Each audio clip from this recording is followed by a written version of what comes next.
my name's Robin Mullen. I'm a senior PCN clinical pharmacist and PCN pharmacy team manager within Aspire PCN under Nottingham City GPA Alliance. I've also recently, over the last few months, been a clinical pharmacist research champion, and that's what I'm here to talk to you about today. So for you to meet the role of a primary care pharmacist research champion.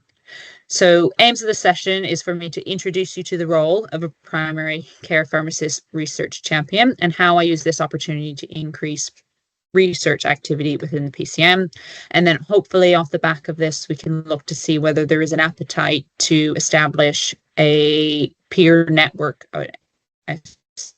slash support for clinical pharmacists in getting involved in primary care research. Some learning outcomes, hopefully you'll get an idea of what the NIHR Research Site Initiative Scheme, also known as the RSI scheme, is, and then describing what first steps you can take to get involved in research within primary care. So from funding to opportunities, establishing the pharmacist research champion role. This was generated, this opportunity, by Nottingham and Nottinghamshire ICS and the ICB. As part of the research strategy, they have 4 pillars, and within their workforce pillars, looking to support the workforce to drive and deliver research and embed that into their roles. So the opportunity came about with the ICB, Nottingham City GP Alliance, put together a funding bid to receive funding from NIHR for a PCN clinical pharmacist champion, 1 session per week, 3.75 hours, for 32 weeks from August up to the end of March. So we're essentially there now towards the end of the role. So to demonstrate a little bit of what roles and responsibilities I've done in those 3.7 hours per week for the last 32 weeks, falls into sort of 3 different areas roughly. So working in partnership, championing research in primary care, creating a sustainable research activity within primary care as well. So working in partnership, so across a lot of wide networks and stakeholders, so working with GP practices and practice managers and research champions across the ICB and the research strategy manager within Nottinghamshire ICS, and looking to engage with a wider range of workforce in primary care and other relevant teams just to promote research uptake. I've actively participated in the ICS's research and evidence strategy group to support with looking at increasing research activity across this wider system. And then ultimately, like I mentioned before, perhaps there's an appetite to establish a PCN clinical pharmacist research peer network across all of Nottingham and Nottinghamshire. To champion research in primary care, started out by upskilling my own self and my own professional development in primary care research, to then support practices and deliver on primary care studies within the practices and across the PCM. Looking to increase practice engagement with the Research Site Initiative Scheme. So I'll probably refer to that as the RSI scheme from now on. And we will get on to what that is a little bit later to give you a bit of context. And then supporting with increasing any research opportunities for underserved communities as well. And then in terms of looking at how we can make this activity sustainable post funding of this role, so looking at developing an innovative research delivery model within the PCN to help support increased activity within practices, looking at how we can combine research activity within standard clinical care that we provide, and supporting and developing any of the wider primary care workforce to increase involvement in primary care research, and then constantly just looking to identify any potential future funding opportunities that really help support to increase primary care research opportunities. So dabbled in pretty much all of those areas across those 32 weeks. Some areas a bit more than others. So just to give you a little bit of an idea of my role over those last 32 weeks and a few key milestones. So like I said, my role started in August 2024. I spent the initial few weeks finding my feet, doing any necessary training, upskilling, getting a bit of an understanding of what primary care research looked like and how you get involved and what there is to do, building up a network of contacts and support of other people that act regularly engage in primary care research.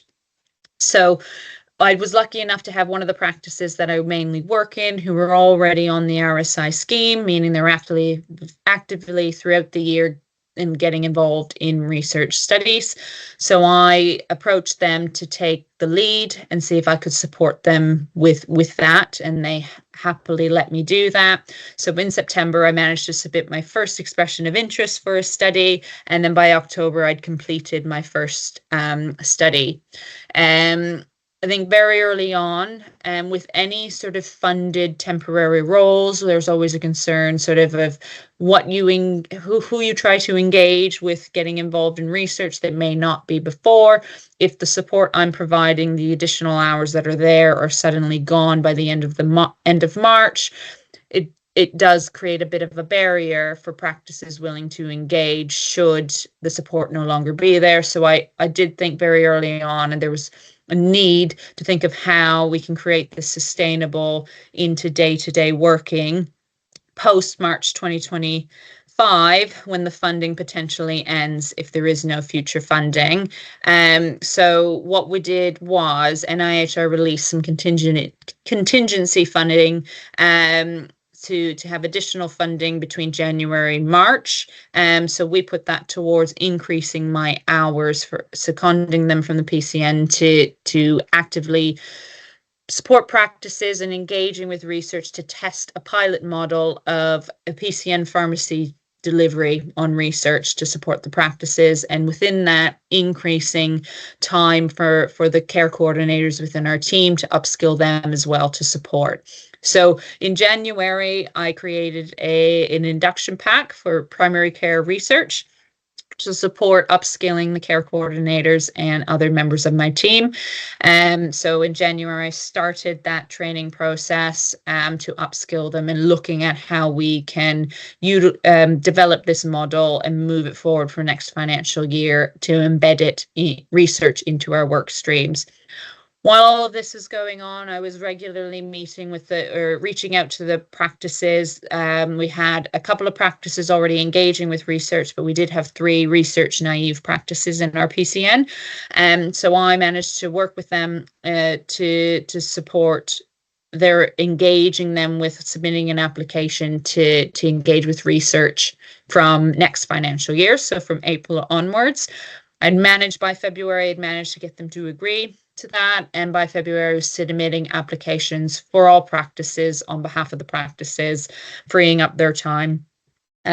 So we're currently awaiting the outcome of those applications. One of the practices that was already on the scheme, we've managed to apply to increase them from level 1 to level 2.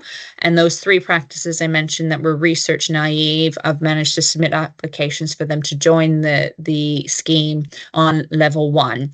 What this does mean is that's approximately, if all applications are successful, that will bring in £12,000 additional funding into the PCN to help support with delivering on research across the PCN. With any in terms of active research activity that I've done over the few weeks, is I've managed to submit 53 expressions of interest for studies. So in 26 of those I've completed, 25 were still waiting outcomes at the point of writing this presentation. 2 were not accepted, but they were for some commercial studies and we didn't quite meet the eligibility criteria for those. And then I think one of the biggest key milestone is really having the PCN agree to embedding research into our work streams from next financial year, so that actually the pharmacy team and ours roles with support of the care coordinators will be leading on and supporting the practices predominantly with research as a part of our day-to-day role within the PCN. So to give you a little bit of info about the Research Site Initiative Scheme, known as the RSI scheme, it was implemented by NIHR to support GP practices with engaging in clinical research and by providing different levels of funding. And with the different levels of funding comes different requirements as well. The scheme itself runs in line with the financial year from April to March, and so applications for each financial year open in January and close around mid to end February. This year, the applications closed on the 21st of February 2025. This funding can be used to support the practices with delivering on research. So whether that's freeing up capacity for clinicians, so paying additional time to focus on just research activity, supporting with administrative costs, etc. So as you can see, there are 4 levels to the scheme, from level 1 to level 4, with varying amounts of funding linked to that. So for example, level 1, you get £3,000 for the financial year, but in return for that, you have to complete 3 studies, one of them being a recruiting study. 2 of them need to be PIC. And next slide will tell you exactly what that means. But as you can see, if you go from level 1 to level 2, you get double the funding, but you only have to do 5 studies. You don't quite have to double your commitment on studies as well. As you move to level 3 and 4, it's not just about the number of studies that you have to deliver, but you really need to be starting to support and promote primary care research in your area, and you also really have to be trying to get patients actively recruited onto studies as well. Further details can be found on the website. I've put the link there in the bottom right-hand corner. So in terms of the types of studies, there are recruiting studies, like I've mentioned. They're probably the more involved and complex studies potentially. They can come in varying forms. So with academic studies, the studies are generally produced and developed by hospital groups and teams.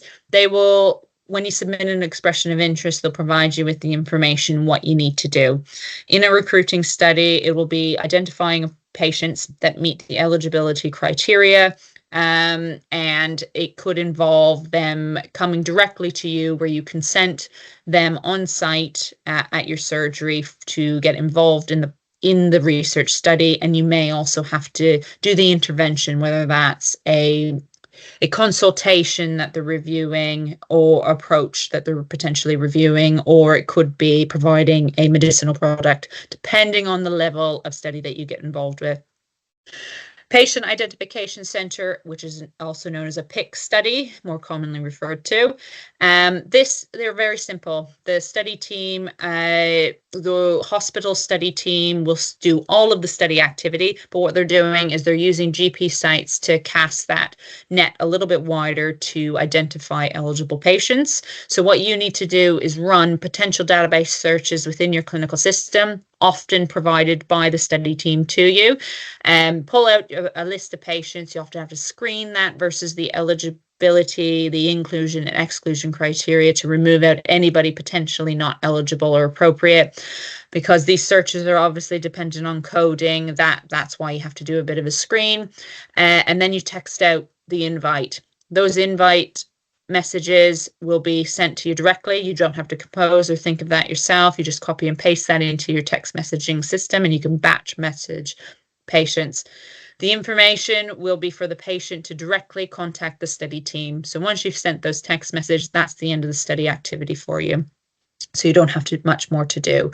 Sometimes PIC studies can be, the RSI scheme labels some of these PIC studies as recruiting. So even though you're not actively speaking to patients and recruiting them into a site, they'll accept some PIC studies as recruiting activity.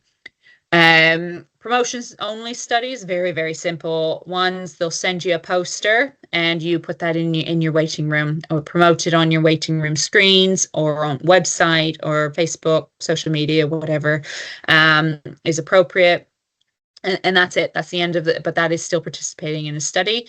And there are survey studies as well. So often focusing on healthcare staff, and you can just circulate those studies to your wider MDT.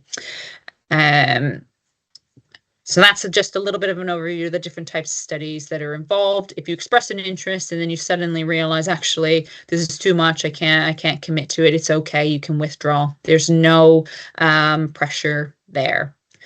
So in terms of the process, so once you know you signed up to the RSI scheme and you're ready to start completing studies. Step one is anybody being involved in the research activity side of things will need to have completed good clinical practice training that is available online through NIH or Learn. You just have to sign up to an account, and then you can access all the e-learning on there. It is a bit of a lengthy online training, can take up to 3 to 4 hours to complete. So it's good to get that done. And then if you are involved in research, you know it's done. So once you're ready to submit an expression of interest, you go onto the website where they list all of the research studies available for your area, and you just review what's involved, and then you select the ones that you think your practice is able to commit to doing. Again, like I said before, even if you express an interest in a study, it doesn't mean you have to go forward with it. If the team contacts you to be involved, you can then say that unfortunately you're no longer able to commit to it, and that's fine. So once you submit that form, which involves you putting in your practice detail, who to contact, practice list size, how you meet the eligibility criteria for participating in the study. So that sometimes is as simple as being a practice within the East Midlands or Nottingham. You just jot that in. Some studies sometimes expect you to do a search, feasibility search prior, just to see if you've got enough numbers that fit the eligibility criteria before you screen it. So that's it. Once you submit it, you just wait for the team to contact you.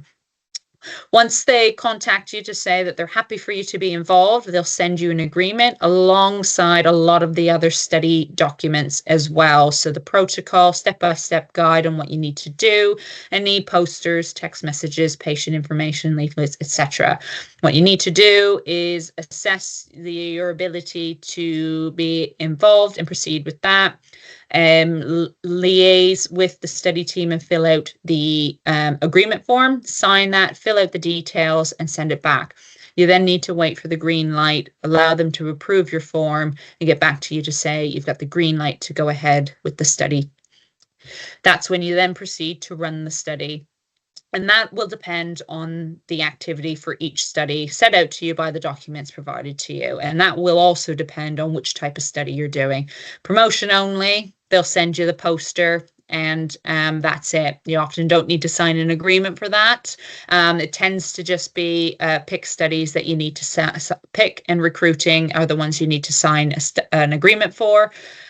Surveys, circulate your survey, pick, run your database search, perform mailouts and text. Recruiting, as per the protocols, just the step-by-step activity. Once you've done all the activity, you potentially have the ability to claim for any additional research and service support costs, known as SSCs. So sometimes individual studies will have additional costs that they will pay for. So time taken out to screen a list, run the database search, the minor reimbursement, but there's still additional money. And they may also provide reimbursement for text messages sent as well. So it's important to make sure you complete that form to claim for those additional funds as well. So just going back a little bit in terms of how I went about embedding research into my role and increasing PCN research activity, I was very keen to make sure that this was something that we continued to be able to do after I finished this role at the end of March. So my way of doing that was sort of to think about how we can create a bit of a PCN delivery model.